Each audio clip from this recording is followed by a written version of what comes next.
Hai, Assalamualaikum warahmatullahi wabarakatuh. Korang sihat tak?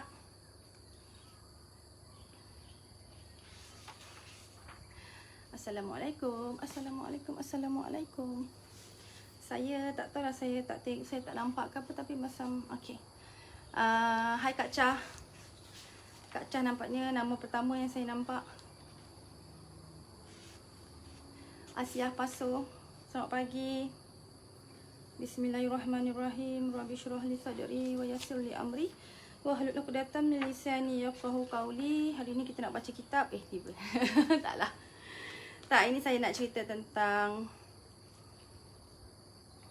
tentang sikap kita terhadap manusia. Macam tu. Sikap kita terhadap manusia lah, dengan sesiapa sahaja, especially dengan suami kita, guru kita, ketua jabatan kita bagi yang bekerja, majikan kita, orang tua kita, Masya Allah, orang tua kita. Waalaikumsalam Nurliza. Waalaikumsalam Mama Lili. Waalaikumsalam Muhammad Mukrim. Waalaikumsalam Osman Wagiman. Waalaikumsalam Syaza. Azrina Fauzi, Masya Allah, hari-hari join. Terima kasih banyak Puan Azrina. Waalaikumsalam Zurin Mat Zain.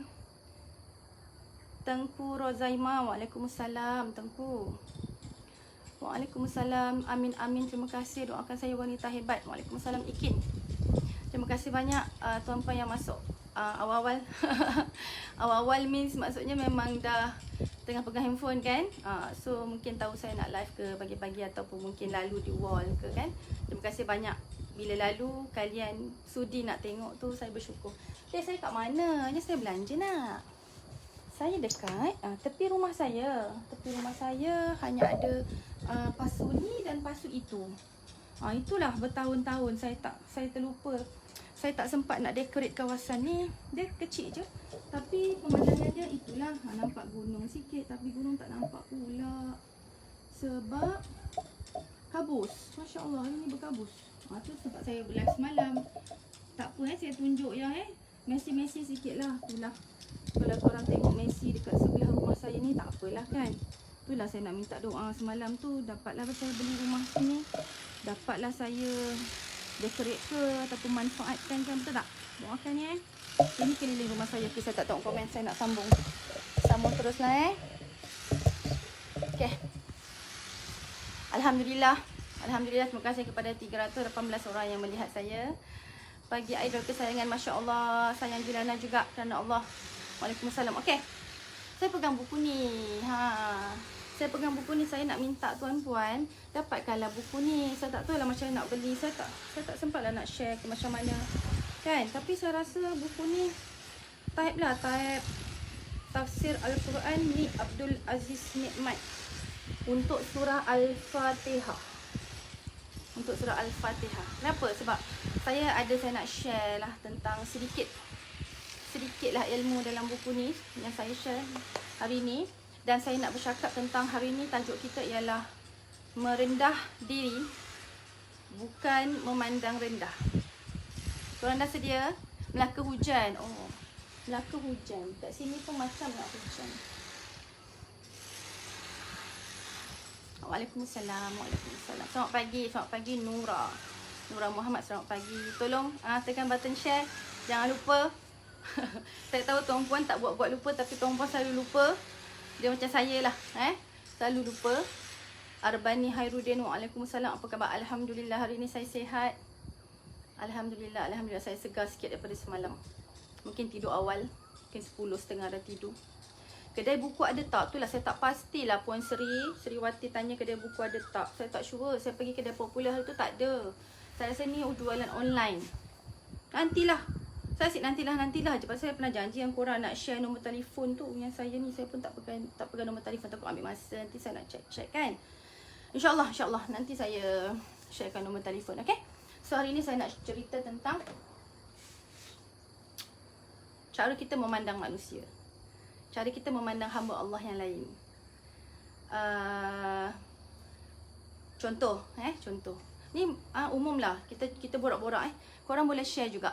Parit Raja Hujan Lebat hari ni saya pun tak ada poin 1, 2, 3, tak ada. Kita boleh santai dan kita bercakap soal antaranya soal bekerja, antaranya soal belajar, menuntut ilmu. Banyak kelas kan sekarang? Banyak kelas-kelas online, Masya Allah. Banyak sangat kelas-kelas online. Saya pun ada daftar beberapa kelas online. Ada sebahagiannya saya terlupa nak join. Sebab saya tuan-puan, bila suami saya outstation, saya lah yang akan mengambil tanggungjawab untuk memantau tim. Kalau bahasa saya, memberi kasih sayang. Yelah, better kalau kita boleh guna bahasa positif. Buat apa nak guna bahasa negatif kan? Memantau. Stres tim aku dengan kataan memantau tu. Kita pun stres kalau kita dipantau, betul tak? So kita guna kaedah apa? Kasih sayang. Sayalah yang menyantuni tim kami. Kerana kita pun sedang busy, tim Momentum sedang busy dengan kempen kerana ada satu pelancaran bakal dilancarkan pada insya-Allah 28 hari bulan ni. Tak lama lagi. Ini sekarang berapa bulan? 21. Lagi tak kurang plus minus 7 hari lagi. So mereka semua bekerja ke arah itu. Kami di Momentum selalu buat kempen-kempen.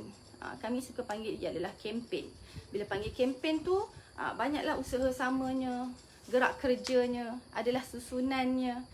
Semua dikerjakan ke arah itu. So kempen kami hampir lah, seingat saya, sorry tim kalau salah, selang 2-3 bulan. Jadi silap-silap diorang kerjakan ke arah pelancaran kempen yang kempen pelancaran 28 ni. Ada juga tim lain yang dah mengerjakan untuk kempen pelancaran seterusnya. Begitulah kami, begitulah non-stop. Begitulah saya juga diminta ke office. Saya pergi office malam dan insya-Allah sepanjang minggu ni saya akan berada di office.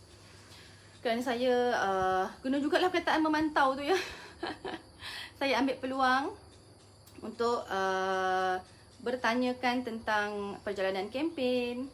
Dan juga saya ambil peluang untuk menyelesaikan, membantu tim saya yang buat, membantu tim saya, tim Human Resource untuk KPI. Kerana ni dah bulan 9 tuan-puan, tak lama lagi bulan 12. So kita tak nak kerjakan satu-satu benda tu last minute. Kalau saya sendiri buat untuk diri saya last minute, it's okay. Sebab untuk diri saya. So apa saja kesan sebab last minute tu, saya yang tanggung. Tapi kalau untuk tim kita atau untuk orang lain, untuk family, untuk bisnes, untuk perniagaan, yang ramai orang duduk di bawah bumbung perniagaan kami, tak bolehlah kita buat last minute. Betul tak? Sebab nanti takut ada yang tertinggal. Last minute ni biasalah, adakah ada yang tertinggal. Cuma saya jenis berani buat, berani tanggung. Saya selalu ajar diri saya. Saya selalu ajar anak-anak saya. Berani buat, berani tanggung. Jangan dah buat, tak mau tanggungjawab. Kan? Dah buat salah, dah buat kerja last minute, disengat. Sorry korang, saya tak perasan pula dia orang buat kerja pagi-pagi ni. Saya lari apa orang kerja. Salah saya lah. Korang dah tekan button share ke belum? Korang sihat tak? Waalaikumsalam Nur Aini, terima kasih yang masuk. Waalaikumsalam Nur Fazlina. Baiklah, saya terus kepada sharing pagi ni lah. Saya nak share kan. Bagaimana kita melihat manusia. Dan bagaimana itulah caranya bagaimana kita melihat diri kita sendiri. Sepatutnya bila kita melihat diri manusia lain, kita kena lihat yang mereka semua ada kelebihan. Mereka semua lebih dari kita. Lebihnya apa? Kita sendirilah yang melihat dari sudut apa lebihnya mereka. Contoh, kita lihat anak-anak kita. Kan dia orang kecil lagi. So macam mana cara kita nak lihat anak-anak? Masya Allah, anak-anak itu adalah ahli syurga. Kerana mereka belum akil balik, kerana mereka belum memegang dosa, kerana tidak ada dosa yang tertulis di dalam bahu kiri mereka. Dan apa saja yang mereka buat adalah dengan hati yang bersih. Bersihnya hati kanak-kanak ni tuan-tuan. Bersih hati kanak-kanak. So cara itu kita memandang mereka. Kalau mereka nakal, itulah kanak-kanak. Kalau dia orang tak reti nak nakal, kalau dia orang nak nakal sikit kena marah, nakal sikit kena marah. Nanti takut dah besar, dia takut nak buat salah dan dia tak boleh terima kalau orang buat salah. Tu bahayanya. So daripada kecil kita kena susun bagaimana kita nak didik anak-anak kita. Apa sikap-sikap yang bagus, apa akhlak-akhlak yang bagus. Perlahan-lahan, okey? Kalau cara kita memandang orang tua kita, masya-Allah, mak bapak kita, pakcik, makcik kita, mak ayah mertua kita. Kalau nampak Waalaikumsalam. Kalau nampak jelas cara kita memandang orang tua kita apatah lagi. Saya selalu mengingatkan diri saya yang orang tua ni lebih banyak makan garam daripada kita. Walaupun mereka tak pergi universiti macam kita. Walaupun mereka bukanlah pengarah syarikat macam kita. Walaupun mereka bukanlah pegawai eksekutif macam kita. Tetapi mereka lebih banyak makan garam dari kita. Garam ke? Iyalah, garam kasar kan. Garam kasar kan bagus makan. Makanlah banyak-banyak garam kasar. Betul. Sebab sekurang-kurangnya pengalaman hidup mereka tu, dia orang kata banyak makan garam tu sebab pengalaman mereka lah banyak buat silap. Mereka jugalah banyak melihat orang buat silap. Mereka juga ada pengalaman betulkan kesilapan mereka lebih banyak dari kita. So, mengapa kita tak hormat dan memandang mereka lebih? Kenapa kita tak nak dengar cakap orang tua? Kenapa kita tak nak gunakan, tak nak jadikan pepatah-pepatah orang tua ni sebagai azimat kita? Sebab banyak, betul tuan-puan, saya setiap kali berlaku sesuatu keajaiban dalam hidup saya terus teringat, betul lah pepatah ni.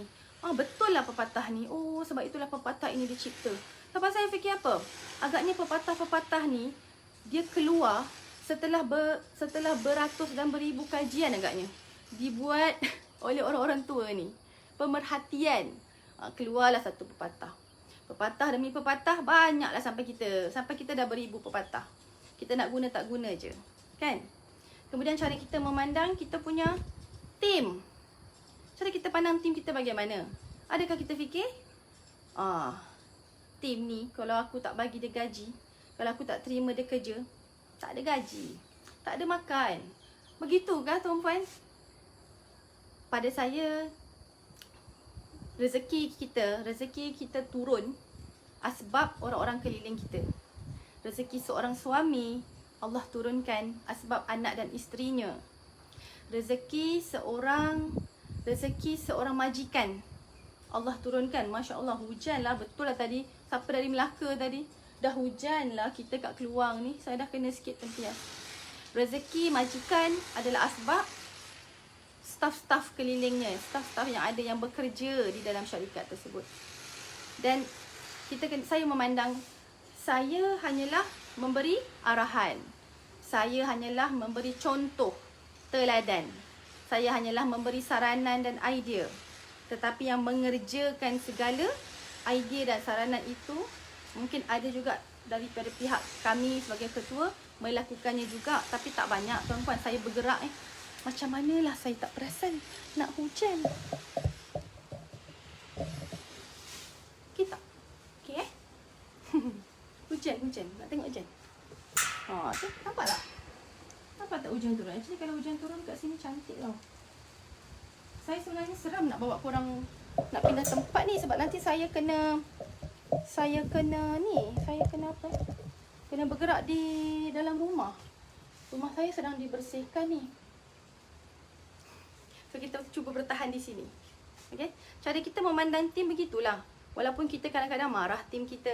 Kadang-kadang kita nak tim dengan cakap saya. Tim ni salah, tim. Okey, ni betul tim.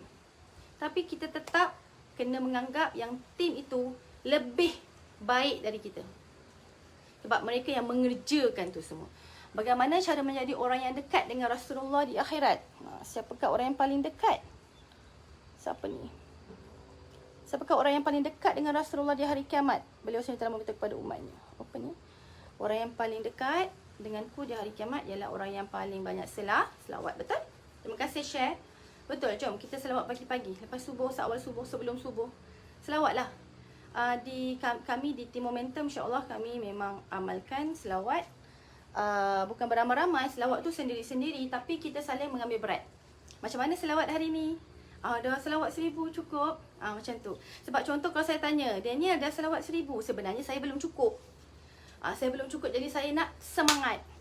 Dah puan pagi tadi, alamak. Okey, pagi-pagi kita tanyalah pukul berapa, borak-borak tentang tu.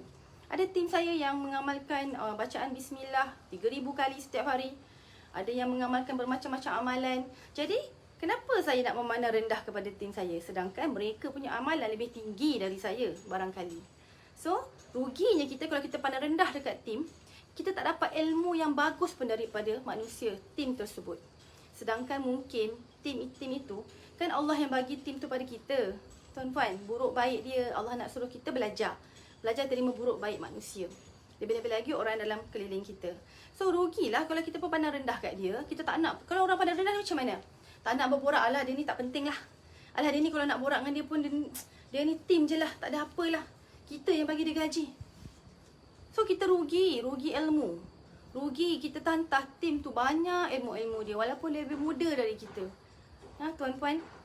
So yang paling saya nak cakap ni, kita kena jangan kita memandang rendah kepada guru kita. Kepada guru-guru di sekolah, kepada guru-guru anak-anak kita. Alamak saya tanya. Kepada guru-guru yang guru-guru online kita. Kan banyak kelas-kelas online sekarang, tak kira siapa gurunya. Kan kadang-kadang bila panggil guru ni walaupun dengan satu, dia ajar satu huruf pun kita panggil, kita dah, itulah guru kita. Saya nak share, siapa nak tahu? Siapa guru saya yang membetulkan sebutan huruf bacaan Al-Fatihah saya? Ada dua orang. Pertama namanya Ustazah Khudaish. Walaupun saya bertemunya sekejap saja dan dia lebih muda dari saya. Beliau berpengalaman hidup, tak silap saya 12 tahun di Yaman, di Tarim. Dan saya bertemu dia seketika, lalu saya mengambil peluang bertanya. Saya kata, Ustazah, saya panggil dia Khudaish lah sebab dia adik. Khudaish, boleh tak dengar bacaan Al-Fatihah akak? Akak nak belajar cara sebutan yang betul. So seawal-awal lagi saya dah silap. Rupanya dari situlah tuan-puan, nak kata saya bijak, memang tak lah tuan-puan. Saya punya sebutan sod. Dia membetulkan, dia adalah guru sebutan sod. Adalah guru saya yang betulkan sebutan sod. Dan seterusnya saya dapati banyak rupanya sebutan-sebutan huruf dalam Al-Fatihah yang saya tak betul. Na'udzubillah min zalik lah. Korang check lah balik sebutan Al-Fatihah, bacaan Al-Fatihah. Seterusnya saya ada guru ngaji anak-anak saya yang datang ke rumah. Lalu saya berguru dengan Ustaz Nazim, saya panggil, yang mengajar anak-anak saya mengaji. Saya pun mengaji sekali sebab saya tahu alangkah bagusnya jika kita tahu yang bacaan Al-Quran kita adalah bacaan yang betul ataupun hampir betul, hampir tepat. Okey? Tu dah saya baca buku ni tadi. Dia ada kaitan lah, kan? Dia ada kaitan tentang, saya buka tadi bab ihdinas siratal mustaqim. Macam tu. Tunjukkan aku jalan. Beri aku petunjuk. Ramai salah Tok Guru ni Aziz tegur Jangan abaikan huruf ya. Ya kat mana? Mustaqim. Ramai baca mustaqim. Tu dia abaikan huruf ya lah tu. Apa lagi? Banyak. Ihdinas siratal mustaqim siratal ladzina an'amta alaihim ghairil maghdubi alaihim. Tu tak ada huruf ya. Bismillahirrahmanirrahim. Ada yang baca Bismillahirrahmanirrahim. Tu dia abaikan huruf ya. Boleh ke tuan-puan? Saya baca buku ni sebenarnya tak boleh tuan-puan. Takut kan? Sebenarnya tak boleh. Tak boleh kita baca bacaan Al-Fatihah. Arwah Tok Guru kata nak cepat macam mana pun, nak kelam kabut solat macam mana pun, jangan abaikan huruf ya. Sebab huruf ya tu malaikat dah catat. Malaikat Jibril ajar Rasulullah sebutannya Bismillahirrahmanirrahim. Dia panjang sikit sebab ada ha ya mim. Ya tu. Jangan baca nak cepat ni Bismillahirrahmanirrahim. Alhamdulillahirabbil arrahmanirrahim. Jangan macam tu tuan-puan. Sebabnya ada satu Tok Guru ajar kat sini. Nanti takut-takut kita dikira tidak bersolat sebenarnya. Sebab Al-Fatihah tu wajib. Surah yang wajib. dibaca dalam solat. Baru kita dikira solat. Dia adalah rukun solat. Nanti takut-takut bila kita dah tak ada, kita dah habis, dah tak ada kat dunia ni, tuan-puan. Masuk sikitlah ilmu ni Penting ilmu ni sebab dia Al-Fatihah kan. Betul ke Al-Fatihah? Cari guru tuan-puan. Untuk Al-Fatihah ni. Saya bila saya baca takutnya. Sebab bila kita nanti bertemu Allah, Allah kata kamu solat. Solat ya Allah. Betulkah kamu solat? Jibril pun datang. Dia tidak bersolat. Kejut tak kita? Kita kata kenapa pula? Sebab bila nanti kan waktu kita di hadapan Allah kan, kita dah tak boleh cakap dah. Kita ditayangkan kaset-kaset apa yang kita buat kat dunia ni. Termasuklah solat kita, cara baca kita tu. Bila kita tu, oh rupanya kita baca nak cepat. Solat macam, ya Allah. Boleh dengar tak suara saya di hujan yang lebat ini? Hujan sangat, lebat sangat. Tapi sofa saya belum basah. Kan nanti kita terkejut. Rupanya kita baca sepanjang hidup kita asyik bekerja-kerja tentang nak pergi kerja, nak buat bisnes, nak dapat itu, nak dapat ini, nak urus anak, nak urus suami, rumah tangga, rumah, kereta, nak beli barang. Solat kita cakap tak apalah aku nak cepat ni. Bismillahirrahmanirrahim. Alhamdulillahirabbil alamin arrahmanirrahim. Tak boleh tuan-puan. Bukan saya cakap. Ilmu dalam buku ni yang cakap. Arwah Tok Guru yang cakap. Buku ini memang ditulis semula berdasarkan apa yang Tok Guru ajar. Sebab Tok Guru ni Aziz kan rajin selalu buat orang kata kelas pagi-pagi dekat Kelantan tu. Saya pernah pergi Kelantan. Melawat pakcik saya. Kami pagi-pagi kami dah keluar, memang dengarlah suara Tok Guru. Di corong, di masjid kan Tok Guru bagi kuliah. Kuliah di masjid, dengar suara Tok Guru dari jauh. Memang Tok Guru dia bagi. Itulah yang buku ni dibukukan. Dia walaupun tak habis semua surah, tapi cukuplah kita ada buku ni pula. Buku Al-Fatihah ni. Bacalah cerita-cerita dia sangat. Termasuk Tok Guru ada cerita tentang surah surah yang Alhaakumut Takatsur hatta zurtumul maqabir. Yang tu. Sebab itulah Tok Guru ingatkan tentang surah apa tu? Alhaakumut Takatsur tu surah apa? Kenapa saya tak ingat? Dia cerita tentang betapa kita manusia bekerja-kerja tentang nak capai apa di dunia. Betapa kita bekerja-kerja nak capai kekayaan, nak dapat anak pinak yang ramai. Kalau ikut bahasa Tok Guru, best lah baca. Nak isteri ramai, nak pangkat. Dan benda tu berpusing-pusing. Kita tak perasan sampai kita masuk kubur. Sedangkan kalaulah kita tahu apa yang menunggu kita di akhirat esok, di akhirat sana yang dah pasti menunggu kita tu, kita takkan berani tuan-puan nak abaikan walaupun satu huruf ya. Saya tak berani tuan-puan. So Tok Guru ada sebut, kalau kita lalai dan leka, yang memang kita ni sokmo lagi tu. Tuan-puan okey tak? Saya boleh share lagi tak? Sikit lagi. Kalau kita lalai dan leka dengan dunia, kalau kita rasa kita terlalu macam, kenapa aku sering disibukkan dengan dunia Kenapa aku tak sempat nak berehat walaupun nak ambil satu buku, nak baca kitab? Kenapa aku tak sempat nak ngaji? Kenapa aku tak sempat nak zikir? Pergilah melawat kawasan perkuburan. Pergilah apa orang kata, duduk bertafakur kat situ. Tengok yang, sebab tempat tu nanti, ingatkan diri kita, Izzah, tempat ini adalah tempat kita yang bakal. Pasti. Tuan-puan, kalau kita pandang rendah pada orang tuan-puan, kita takkan dapat apa-apa ilmu tuan-puan. Rugi sangat tuan-puan.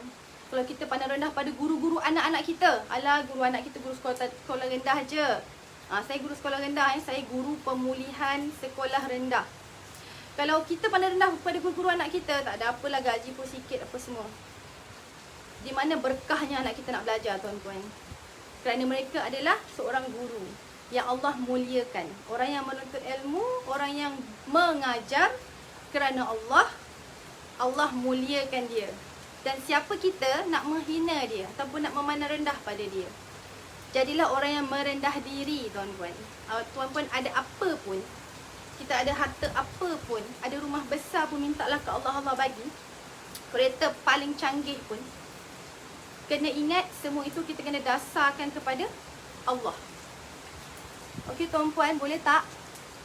Hari ni tuan-puan macam Okey tak korang? Okey tak? Okay, korang macam tengah faham pun tak nak cakap apa ni pasal merendah diri. Betul lah. Saya nak cakap kita jangan selalu pandang rendah pada orang. Contoh, jangan kita yang bekerja. Jangan saya yang pergi office. Konon-konon pergi office hari-hari. Pergi mana tu office? Macam kau seorang je di office kan? Pergi mana tu? Nak pergi tengok tim, nak pergi seminar, nak pergi kelas. Jangan sekali-kali kita jadi orang yang pandang rendah kepada suri rumah. Saya juga seorang suri rumah. Jangan kita sekali-kali menganggap, awak suri rumah je kan? Awak duduk rumah je kan, tak buat apa kan? Jangan begitu tuan-puan. Suri rumah tu lah yang pekerjaan paling sibuk dalam dunia. 24 jam.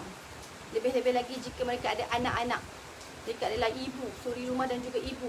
Lebih lagi kalau mereka ada baby. Dengan dalam pantang apa semua. Paling sibuk pekerjaan dalam dunia adalah suri rumah. Dan jika tidak ada suri rumah yang bijak, kalau tak ada suri rumah yang buat kerja dia betul-betul, yang memastikan rumah, dia bantu suami tau, bukan kerja dia. Nak kemas rumah, nak masak, bukan kerja dia. Kerja dia kerja seorang isteri melayan suami, menjaga anak-anak, menjaga harta suami. Tapi bila dia buat, dia rapikan rumah, dia mudahkan anak-anak, bagi anak-anak bersih, makan cukup. Dengan cara itulah suami tu seorang lelaki. Masya Allah, okey tak ni? Saya dah risau sebab hujan. Kita masuklah Ada lagi 10 minit kita masuk. Okey, kita duduk kita diri kat sini, okey tak? Okey tak korang kat sini? Masuklah. Saya tutup pintu jap.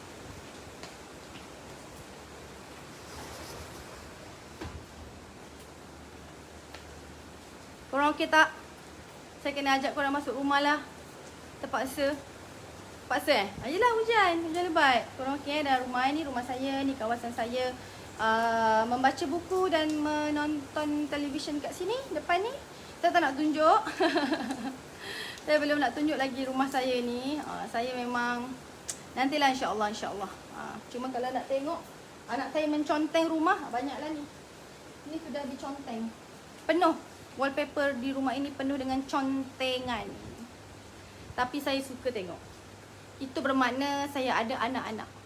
Itu bermakna anak-anak saya orang yang kreatif, orang yang aktif. Saya suka, saya fikir macam tu. Saya sangat seronok tengok anak saya. Bukanlah kita ni macam gila ke apa tengok anak koyak wallpaper seronok, bukan. InsyaAllah saya masih waras. Tapi benda tu dah berlaku. Saya tengah-tengah duduk kat atas meja tu kan, tengah-tengah makan kan. Ternampak si Muhriz pegang wallpaper. Dia dah pegang tu.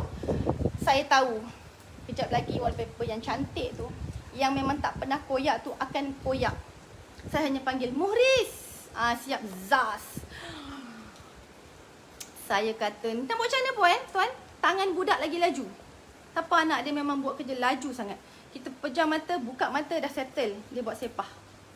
Begitulah wallpaper di rumah saya. Anak-anak saya yang 4 orang, insya-Allah, seingat saya belum pernah koyak wallpaper rumah ni. Tetapi tiba dapat anak Muhriz, anak kelima, saya rasa macam speechless. Saya rasa macam, ya Allah Muhriz, dia tapau semua perangai abang kakak dia. Siapa tahu, siapa baca, saya follow saya punya Instagram, saya pernah share. Untuk TV ni sahaja, TV. Tu TV ni. Suami saya suka beli TV besar. Tetapi tiba-tiba dapat Muhriz pecahkan TV dengan hanya satu balingan saja. Satu balingan saja tuan-puan. Dia baling dengan botol susu dia, pecah TV tu. Saya kata, ya Allah. Niat kan okey lah, okey sekali. Okey tak apalah. Betul lah, tak apalah, jangan marah. Anak lain tak pernah buat, tak apalah, Muhriz lah. TV pertama pecah. TV kedua pecah. Beli lagi. Sebab anak-anak bising. Abi, tak ada TV Abi, nak tengok ni Abi, nak tengok tu Abi. Tahu lah 5 orang anak kalau bising compound lah kali 5 punya bisingan.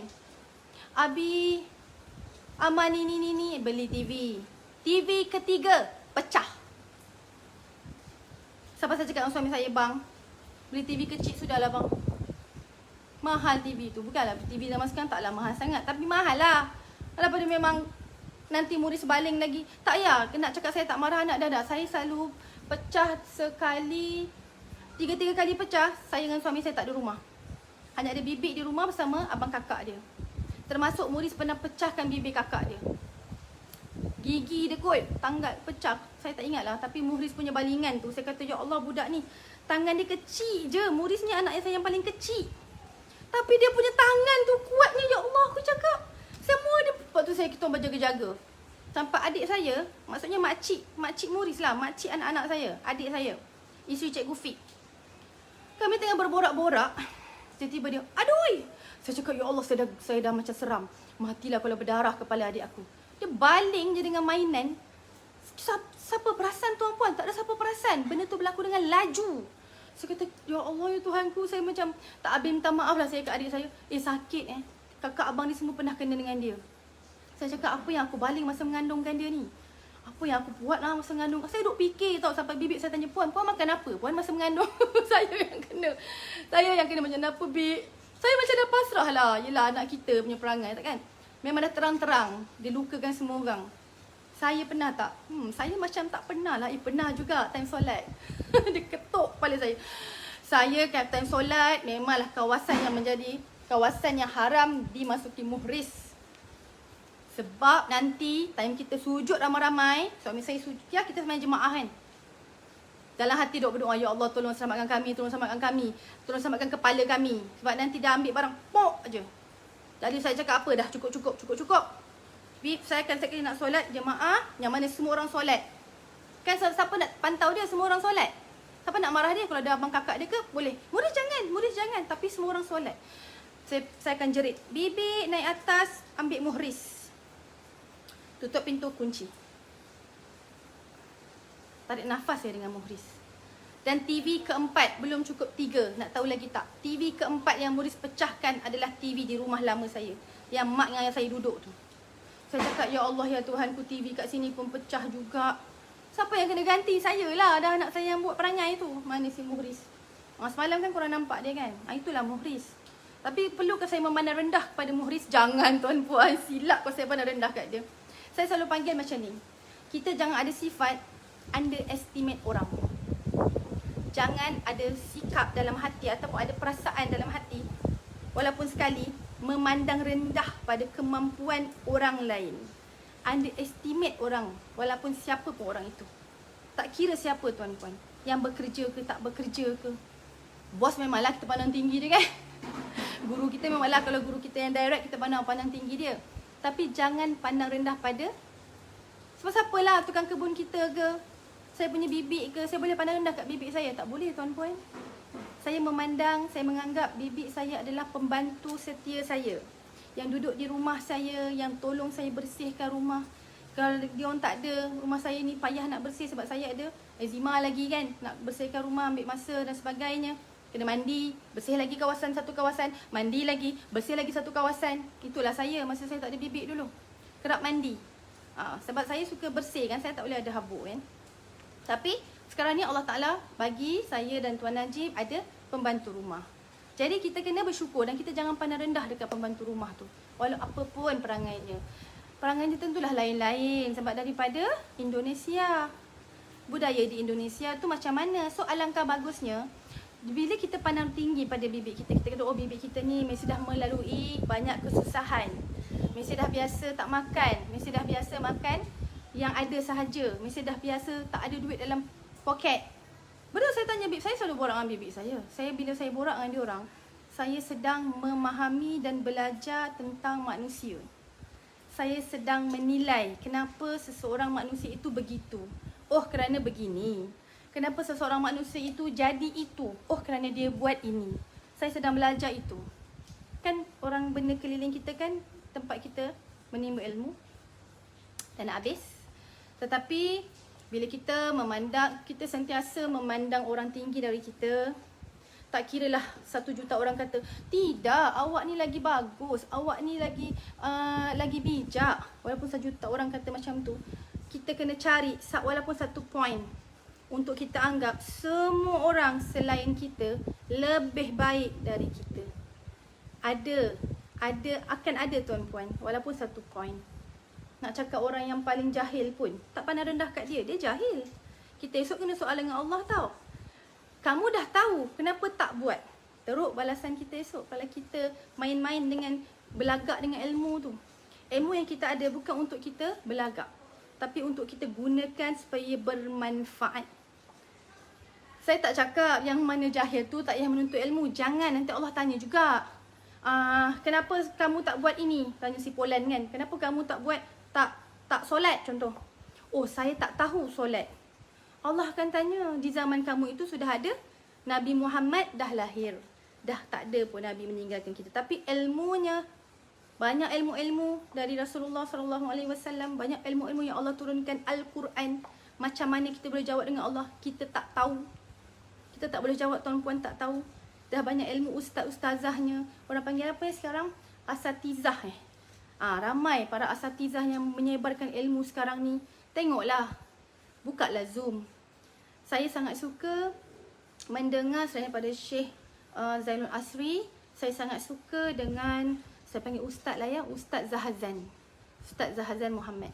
Saya sangat menggemari beliau, cara beliau bercakap, dan saya sudah mengikuti beliau dari dulu lagi.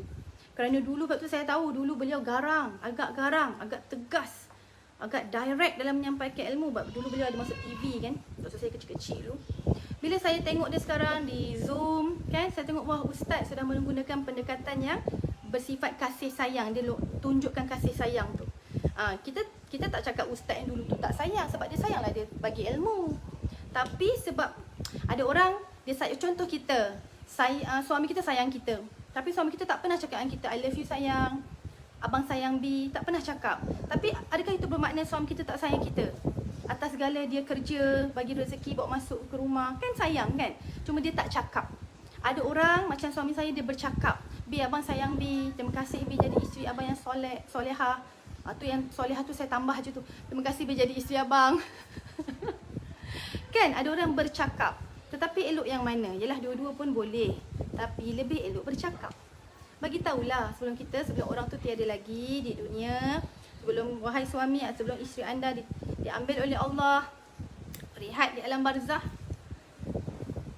anda bercakaplah dengan isteri, terima kasih sayang, tolong abang, terima kasih sayang berkorban. Supaya kita nanti bila dia dah tak ada, bila isteri anda dah tak ada, anda tak menyesal. Anda tak menyesal separuh mati. Kerana time tu lah anda akan fikir, kenapa aku tak bercakap ni, kenapa aku tak cakap aku sayang dia. So bercakaplah, dah masuk komunikasi. Sebelum saya melalut, kita kembali semula kepada merendah diri, bukan memandang rendah. Okay? Automatik lah bila kita ajar diri kita supaya memandang orang lain tinggi, tidak memandang orang lain rendah, automatik kita mengajar diri kita merendah diri. Merendah diri tu bukan bagi kita menjadi rendah. Bukan merendahkan maruah kita, martabat kita sebagai seorang wanita solehah, sebagai seorang muslimah. Kita kena jaga auratnya, kita kena dalam dan tajamkan fikiran kita, kita kena menuntut ilmu. Tak kisahlah korang tak suka baca pun tak apa. Macam kakak ipar saya, Iza, akak tak suka baca lah, akak sukalah nak baca macam Iza, akak tak reti, akak tak boleh. Saya cakap apa dengan kakak ipar saya? Kak, saya memandang tinggi akak sebab akak orang yang boleh pergi belajar. Akak boleh fokus, akak rajin pergi kelas online, akak tak mengantuk. Dia ada pattern-pattern dia, tuan-puan. Saya memang pattern mata. Kelebihan saya di mata, sebab tu saya suka membaca. Ada orang kelebihan dia di telinga, sebab tu dia suka mendengar ilmu, pergi kelas, mendengar Zoom. Seperti suami saya, kelebihannya di telinga. Kerana itu, suami saya apa yang dia dengar, dia suka share dengan saya. Saya pula kelebihan di mata. Apa yang saya baca, saya akan share dengan beliau. So kakak ipar saya sejuk hatilah sikit. Saya kata tak apa kak, akak rajin belajar, teruskan. Kita perolehi ilmu dengan pelbagai cara. It's okay, tuan-puan. So orang yang rajin membaca jangan belagak pula lah, kan? Share lah dengan orang yang tak suka membaca. Ataupun kalau korang nak paksa ke, bacalah sikit, satu hari satu ayat ke. Lama-lama jadi macam kita dah terbiasa. Macam saya paksa diri saya untuk kelas-kelas online tu. Sebab banyak kan sekarang kan semua banyak kelas online, banyak Zoom. Saya paksa diri saya duduk kat situ, tengok. Sejam-sejam lah. Kan? Sebab saya rasa rugilah. Saya rasa rugi kalau sebab dekat online tu, dekat FB live semua kan, banyak ilmu orang share. Macam tu. Okey korang. Saya rasa dah lama saya share ni, dah terlebih-lebih. Terima kasih mengikuti saya. Terima kasih banyak dari tak hujan kepada hujan. Dari hujan gerimis kepada hujan lebat. Dari luar ke dalam. Korang masih lagi follow. Terima kasih banyak.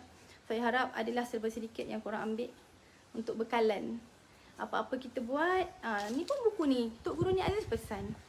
Apa pun kita buat, ke mana pun kita nak pergi, kita kena ingat, kita kena pegang pada satu tali sahaja. Itulah tali yang dipegang oleh Nabi Muhammad SAW.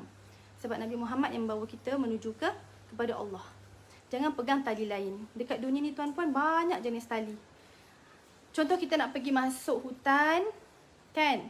Nanti ada kita contohlah tok pawang Adalah tok pawang. Meh, aku dah biasa masuk hutan. Aku depan sekali, aku pegang tali hujung. Hujung lagi korang pegang. Kan? Kalau korang lepas tali tu, boleh sesat tak? Sesat lah tuan-puan. Ataupun kalau korang pegang tali, banyak tali tu, tali apa yang banyak? Ada tali, ada orang yang nak tunjuk jalan, contoh penunjuk jalan. Ada niat dia nak merompak kita di tengah jalan. Di tengah hutan, dah sampai hutan, dah bagi barang. So kita sesat dalam hutan tu dengan barang kita tak ada apa dah. Sebab kita salah pegang tali. So kita kena pegang satu tali sahaja, di mana tali-tali lain tu adalah tali-tali syaitan. Tagut. Kalau korang baca Quran semua kan, perkataan tagut banyak disebut dalam Al-Quran. Tetapi peganglah satu tali saja, tali iaitu tali Nabi Muhammad SAW, hadis Rasulullah dan Al-Quran. Bukan, ni kitab Al-Quran yang Allah turunkan. Kalian pegang itu, kalian buatlah apa saja, mintalah apa saja dengan Allah, nikmatilah apa saja, asalkan dalam hati korang, dalam hati tuan-puan, dalam hati kita, kita letak Allah di dalam. Kita anggap Allah, kita selalu rasa Allah melihat kita. Kita selalu bersihkan hati kita. Nak belajar kena bersihkan hati. Saya nak buat live ni tuan-puan, kena bersihkan hati. Saya tak bolehlah saya macam okey kita nak engagement tinggi. Bukan. Itu dah salah niat. Kena bersihkan balik hati. Izzah. Bersihkan balik hati Izzah. Kita bagi ilmu ni dalam apa medium sekalipun, macam saya, kita pagi ni sarapan minda momentum, adalah kerana kita memang nak bagi ilmu supaya ilmu tu bermanfaat. Supaya ilmu yang saya ada tu bermanfaat untuk saya dan tuan-puan.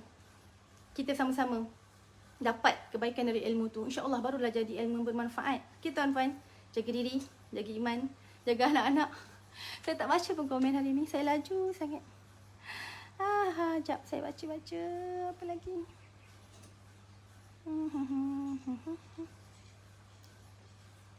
Banyak ilmu dalam dunia ni tuan-puan. Tuan-puan galilah ilmu tu dengan syarat kita cari ilmu kerana Allah. Kita nak kaya kerana Allah. Kadang-kadang kita tersesat tuan-puan. Kadang-kadang kita terlupa niat kita ni apa. Kita jadi kaya bukan sebab nak berlagak dengan orang. Jangan macam tu tuan-puan, bukan sebab nak tunjuk yang pada orang yang kita hebat, bukan. Kan?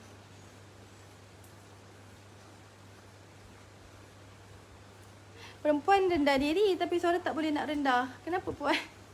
Maaf puan. Apa dia cakap tu? Suara. Saya belajar komunikasi dengan partner tau. Bagus tau. Partner sebut, semua anak dilahirkan dengan suara yang kuat. Siapa anak dia lahir, siapa yang anak-anak yang lahir ni tak menangis? Cakap suara yang kuat. Kuat gila kan suara dia.